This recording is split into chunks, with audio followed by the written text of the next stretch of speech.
Olá a todos e sejam bem-vindos a uma nova edição da ESEC TV, um magazine cultural sobre a cidade de Coimbra, produzido aqui, na Escola Superior de Educação. Eu sou a Cristiana e conto convosco nesta viagem.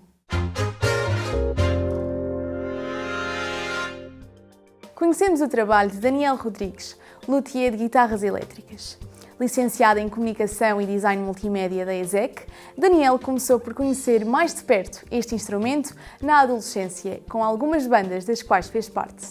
A curiosidade levou-o a desmontar uma guitarra para observar como tudo funciona e o entusiasmo nunca mais o deixou largar as guitarras elétricas que constrói à medida de cada músico. Fico sempre bastante nervoso, na verdade, quando vejo uma guitarra minha em palco, ou quando vai assim um evento grande acontecer e a guitarra vai se estrear, e, na verdade fico nervoso, não fico assim, não consigo aproveitar o momento.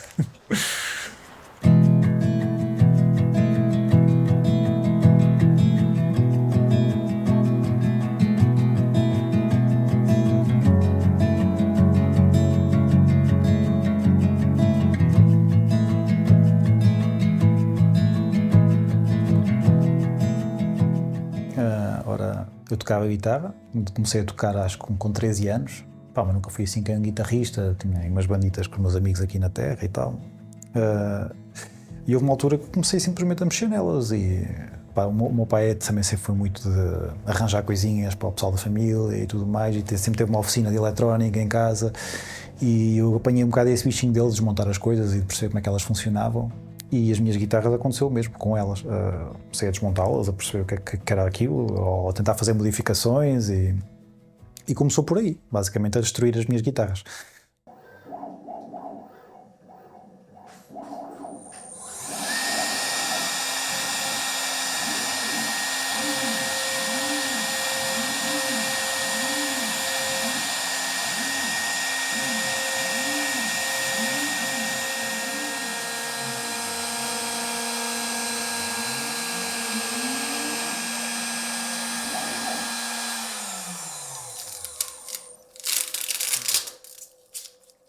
Eu sempre idolatrei, sempre adorei guitarras e ver os modelos das marcas e andava sempre a consumir esse tipo de informação e sempre adorei a estética do instrumento e de repente construires e fazeres uma e teres à tua frente o que construíste e gostares do que fizeste é muito fixe. A primeira não funcionou muito bem porque aquilo tinha ali alguns problemas de geometria e havia outras coisas que já não estava contente, então essa primeira mesmo não tocou. Mas a segunda já tocou e a sensação foi muito boa e aquela sensação que já estavas a pensar na próxima e assim foi desde então. Nunca parei de construir, mas a sensação é sempre muito boa. Esta sensação que eu estou a ter agora com esta que estou a acabar, continuo a tê-la sempre que termino uma guitarra, de ouvir o primeiro acorde, isso é sempre muito bom.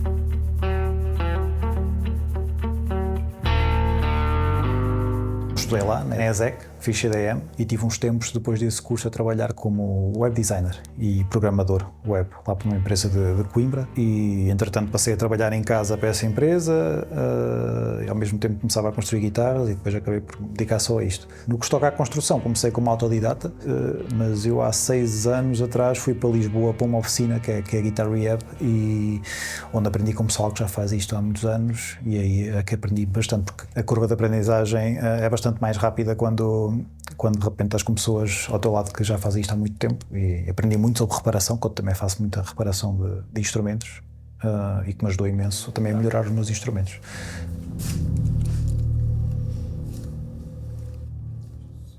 Então neste momento estou a terminar esta aqui. Esta guitarra, este cliente pediu-me esta guitarra baseada numa que eu fiz há muitos anos para um guitarrista dos HMB, que tem uma guitarra minha, que foi das que fez mais sucesso das que eu fiz, e este cliente queria uma quase igual, pronto. E está aqui quase pronta. Estou agora na fase final de fazer a ligação eletrónica e depois são detalhes finais de afinar coisinhas e polir arestas. Este aqui vai ter um acabamento envelhecido, que é uma coisa estranha, não é? Uma pessoa tem uma guitarra nova, mas quer que ela pareça velha. E agora ainda não está, agora ainda está bastante polidinha e tudo mais, mas pronto, ela vai ter o verniz instalado, vai estar assim mais suja.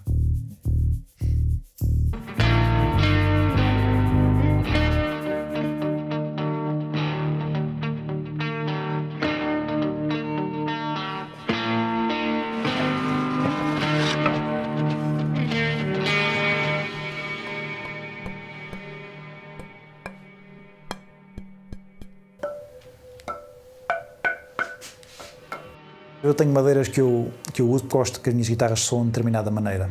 Ou seja, eu não faço qualquer guitarra. A minha guitarra tem um som que eu procuro, tem um som que eu gosto, e isso envolve também, isso tem a ver com as madeiras que eu uso. Ou seja, há uma madeira específica que eu gosto muito de usar, que é, por exemplo, o cedro brasileiro, que é bastante leve e acho que funciona muito bem nas guitarras elétricas. Então quase todas as minhas guitarras têm isto. É raro eu sugerir outra madeira. O componente eletrónico que vai dizer muito de como é que a guitarra vai soar são os captadores, pick-ups. Basicamente isto é o que capta a vibração das cordas e transforma em sinal sonoro, e há vários tipos de pick-ups e cada um saca um timbre da guitarra diferente, e isto também é extremamente importante. Para além disto temos outros componentes. Olha, por exemplo, estava aqui agora a fazer a ligação eletrónica desta guitarra e temos os potenciómetros. O valor dos potenciómetros também vai modificar muito o tom da guitarra, se vai ficar mais agudo, se vai perder mais agudos e vai ficar mais grave. Ou seja, cada coisinha muda um bocadinho o timbre da guitarra. É sempre não há uma coisa, é a soma de todas as partes que vai dizer como é que a guitarra vai soar no final. Isso é uma coisa que se vai ganhando com experiência, e eu estou a aprender, não é? E toda a gente. Acho que isto é uma aprendizagem infinita.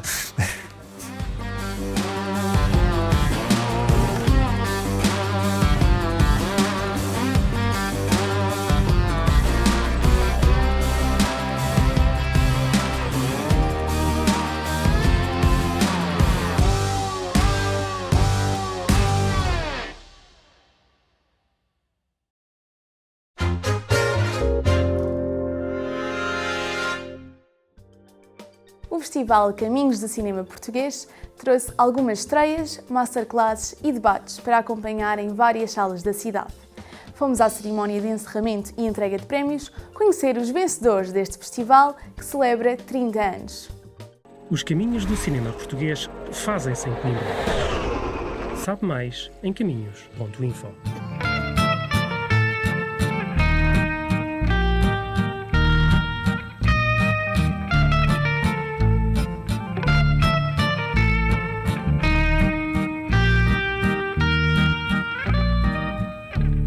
There's a hole in your head where people can get in, and if it's closed, there'll be no one. Esta foi a 30ª edição dos Caminhos do Cinema Português. Nós contamos com um palmarés extremamente diverso, tal como foi o nosso programa.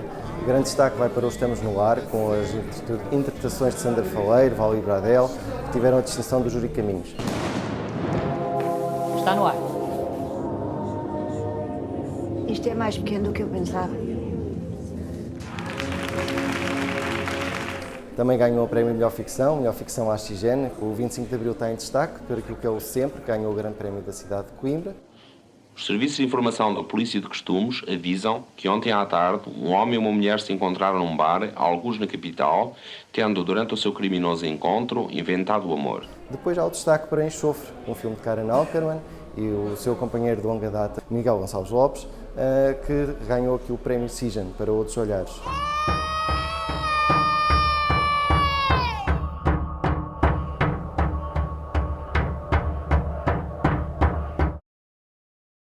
No destaque vai um prémio para melhor som num filme de animação. É uma decisão diferente daquilo que é o normal.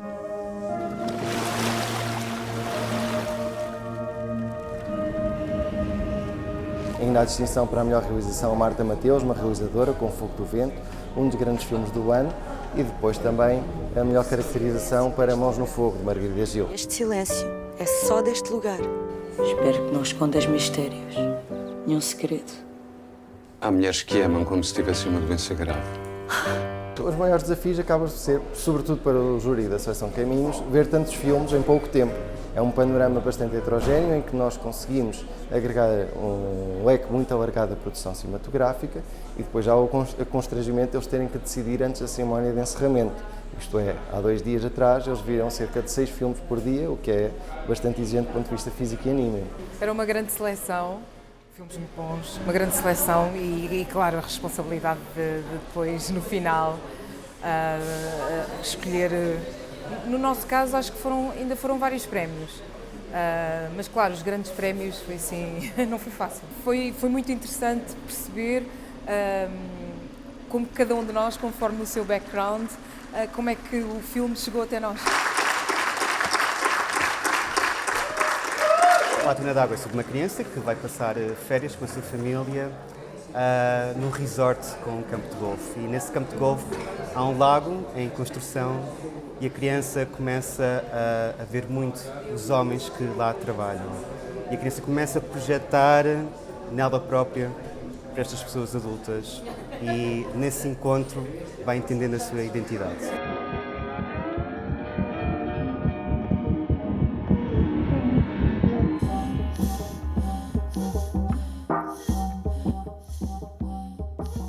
É um filme que foi co-realizado por mim e pela Alexandra Ramis e é uma animação de documentário e segue o percurso de um animal, que é muito especial na região do Algarve, de onde a Alexandra cresceu e nós seguimos um percurso deste animal, desde a sua apanha até ao prato, passando por vários locais nesta região do Algarve, do Barlavento Algarvio especificamente, onde nós vamos ouvindo as pessoas de lá a falarem sobre a sua relação com este animal, com o turismo, com a cidade e com o mar.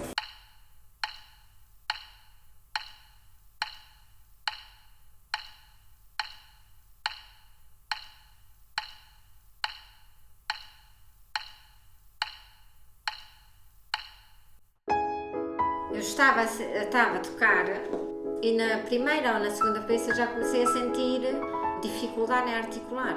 Os meus dedos não andavam, não fluíam. Isso foi aterrorizador, portanto foi um momento assim brutal.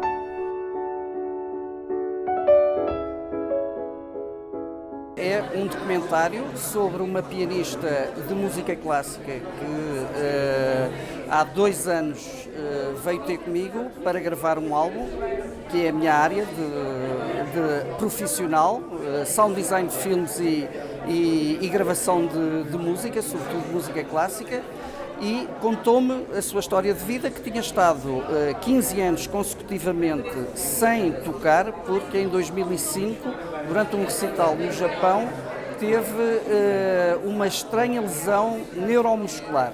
E eu, de certa maneira, revi-me na Yuki.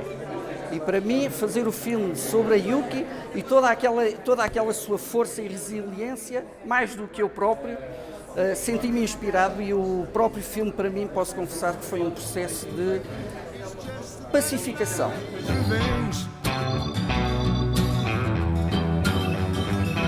There goes my life, I can't control. Sees through the garbage with eyes of gold. Afraid to lose, afraid to win, afraid to break the smallest dream. Wasting our freedom in the skin of the light, pointlessly in motion and style. Os caminhos têm que ser uma catapulta para o talento da nossa região, da nossa cidade, e foi nesse sentido que os Belos Seis foram convidados. Já têm bastante experiência naquilo que é bandas sonoras de cinema e trabalhar com realizadores.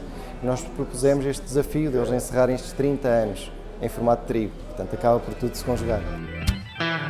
Cry, cry, cry. Eu estou no caminho desde 2011, mais ou menos, e o que eu vejo é que é cada vez mais difícil programar o festival com tantas propostas que nós recebemos, uma qualidade incrível, que nós ficamos sempre com instaladores na cara cada dia, cada hora que passa de visionamentos.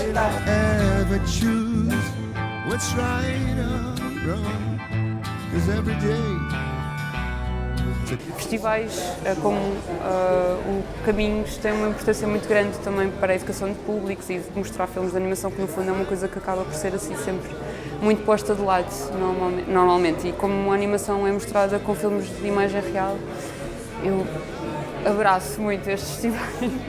Foi ótimo, eu também sou desta zona de Coimbra, de uma aldeia aqui ao pé, por isso também é sempre bom voltar aqui à minha zona e receber este prémio de revelação. O cinema está numa fase muito interessante, está-se a querer reinventar, ao mesmo tempo que respeita o seu passado, como os prémios demonstram, pelo arquivo que tentam trazer para cá, mas também com algumas nuances técnicas novas que têm levado o cinema português a uma categoria que lá fora então tem tido um reconhecimento incrível e que nós como festival queremos manter, dar esse reconhecimento todos os anos.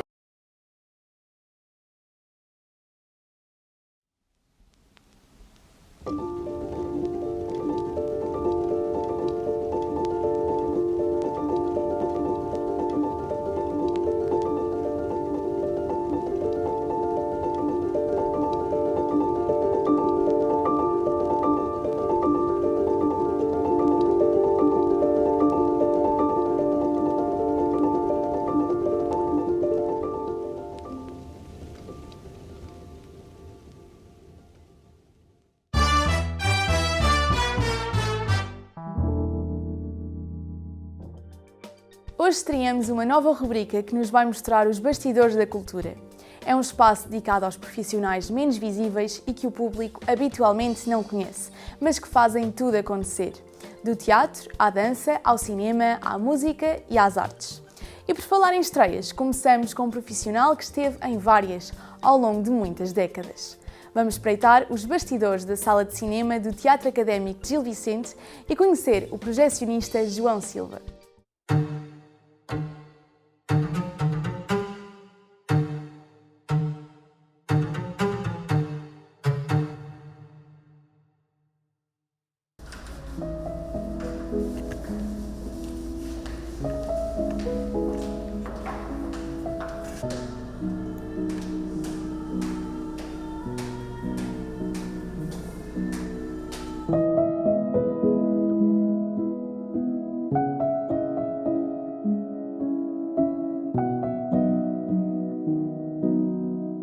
Era uma das coisas que eu sempre pensei, trabalhando no cinema, de que realmente as pessoas só sabiam que estava alguém a trabalhar ou a passar o filme quando havia qualquer coisa, quando havia um corte de fita, ou quando eu tinha que dar luz à sala, tinha que depois puxar o filme um bocadinho abaixo e depois pô-lo novamente a trabalhar. E aí sim, as pessoas diziam, ei, está alguém a projetar. Mas eu adorava isso. Eu às vezes ia ouvir o som ou ia à sala de propósito só para ver, quando via que o filme era muito bom, e via as pessoas agarradas à tela, para mim era uma alegria muito grande, porque era sinal de que as pessoas estavam a gostar imenso daquilo que eu estava a projetar.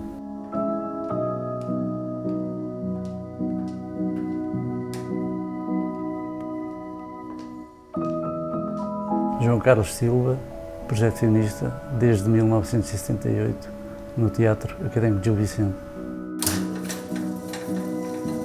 Isto era uma profissão que eu desconhecia completamente, apesar do meu pai trabalhar no Teatro Avenida. O meu pai era porteiro do Teatro Avenida, mas eu desconhecia o que era o cinema. Trabalhava no comércio, fui para lá com 11 anos, para o comércio, mas era uma das coisas que eu não gostava de fazer, não gostava mesmo. Numa altura que a minha irmã foi lá fazer umas férias e o patrão adorou-a, e no fundo foi a minha sorte.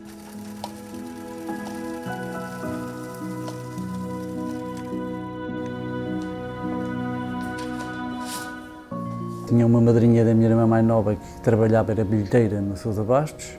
O marido dela era fiscal do Sousa Bastos e foi onde eu comecei com 12 anos. Punha os cartazes na cidade toda, praticamente. Ia buscar os bilhetes à tipografia. Depois ia à estação buscar os filmes com uma carroça. Tinha um senhor que era projecionista aqui no teatro que via-me a passar e dizia para a esposa que tinha que me trazer para aqui para o teatro. E foi assim. Entrei aqui em setembro de 78. Com 14 anos. Foi aqui que eu comecei, então, mesmo a trabalhar a sério na cabine de projeção do Teatro Académico de Gil Vicente. Na altura era Teatro Gil Vicente, o Académico veio a partir de 94. Pronto, assim, aqui, como a coisa tem duas partes já, este filme tem 16 partes, portanto, ali está 1 e 2 e 3 e 4. Depois ainda vou acrescentar 5, 6 e 7 e 8, que estão aqui, que é a primeira parte. Meto o intervalo e a primeira parte está feita. A segunda parte depois leva estas 4. Portanto, o que era 70mm vinha assim, em caixas destas. Por exemplo, o E Tudo o Vento Levou tinha 11 caixas. O Ben-Hur tinha 8. O segredo do cinema em si está naquela mesa que a gente está ali a ver. O projecionista tem que saber se os filmes vêm do fim, se vêm do princípio, que é para depois serem montados. Eles inclusivamente vêm a numeração na caixa e vinham antigamente na própria película. Mas por vezes não vinha, então era uma incógnita que o projecionista tinha. Tínhamos que andar ali a ver imagem a imagem para ver se depois não dava erro quando eu estivesse a passar o filme. Eu por vezes tinha aqui alturas em que demorava uma manhã, praticamente 4 horas, a montar um filme.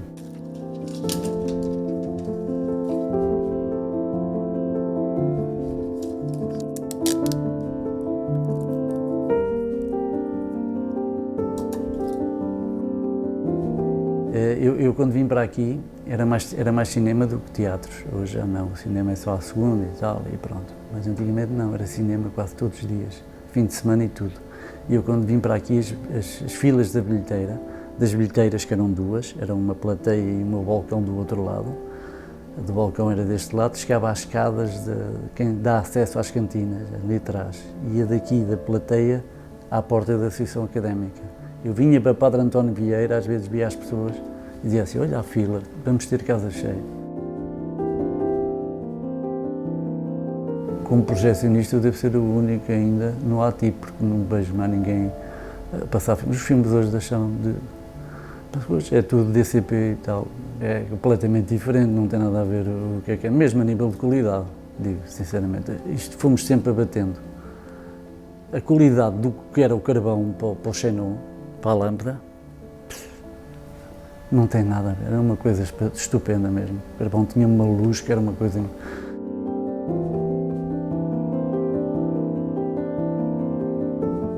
Ainda hoje adoro Jacques Tati, a festa na aldeia, as férias do Surilô. Eu tenho a coleção praticamente toda do Jacques Tati, porque adoro Jacques Tati. E Hitchcock também, gosto muito. Eu adorava estar ali, mesmo que o filme fosse mal, eu estava ali sentado e agarrava-me ao ecrã. Eu tinha ouvido dizer que o seu preferido era o Cinema Paraíso. Sim, mas isso é outro pormenor. E aquilo é de maneira... Eu não consigo ver o Cinema Paraíso todo. Acho que nunca o vi todo até ao final. Porque eu desato a chorar, estou o filme todo a chorar. Porque foi coisas que eu passei. O que conta ali o filme, praticamente foi a história que eu passei no cinema. Eu costumo dizer que há pessoas que por vezes vão fazer coisas que não gostam, não é? E eu tive uma sorte enorme.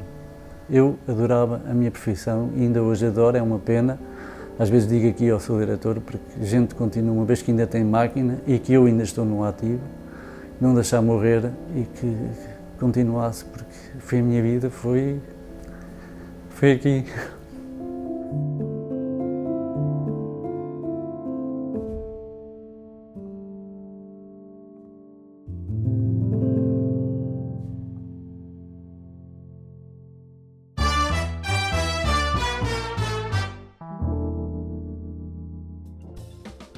Chegamos ao fim de mais uma edição da ESEC TV.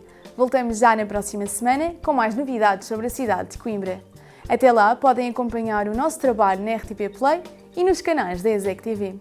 Muito obrigada por terem ficado desse lado. Desejo-vos uma ótima semana.